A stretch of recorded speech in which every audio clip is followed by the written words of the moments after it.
Happy Sunday, good morning সবাইকে। আজকাল এই শীতের ব্যালকনি আমি বেশ ভালোই এনজয় করছি। শীতের এই ফুলে ভরা ব্যালকনি আমার খুব পছন্দের। যদিও সব ফুল এখনো ফুটে ওঠেনি, তবে ধীরে ধীরে সব ফুটে যাবে।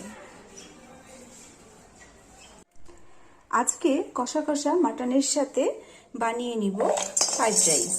তাই জন্য এই মশলাগুলি এখন রোস্ট করে নেব। এখানে নিয়েছি আমি সাজিরে, সামরিচ, জয়িত্রী, সবুজ এলাচ, লবঙ্গ, এক টুকরো দারচিনি আর জায়ফল। তবে এই জায়ফলটা কাঁচাই বাটবো, এটা রোস্ট করতে হবে না।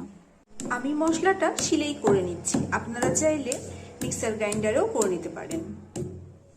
আমি এখানে ব্যবহার করছি সুগন্ধি বাসমতি রাইস, আপনারা চাইলে অন্য চালও ব্যবহার করতে পারেন।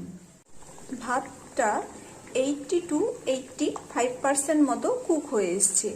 এই অবস্থায় আমি এটা নামিয়ে নেব। ফ্রাইড রাইসের ইনগ্রিডিয়েন্টসগুলো একে একে সব আমি ফ্রাই করে নেব। কাজুর পরে এবারে কিশমিশগুলো দিয়ে দিচ্ছি। টুকরো করা নেওয়া বিনসগুলো করে দিচ্ছি, গাজর, ক্যাপসিকাম কুচি।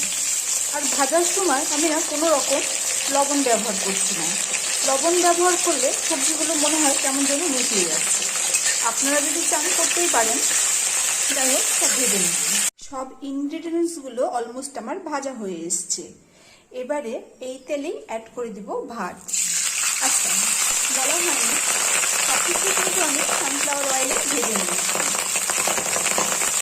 ভাতগুলো আমি 5 থেকে 7 মিনিট মতো ভেজে নিয়েছি। এরপরে অ্যাড করে দিচ্ছি ঘি, দিয়ে দিচ্ছি স্বাদ অনুযায়ী লবণ, করছি চিনি, 1 টিস্পুন গোলাপ জল।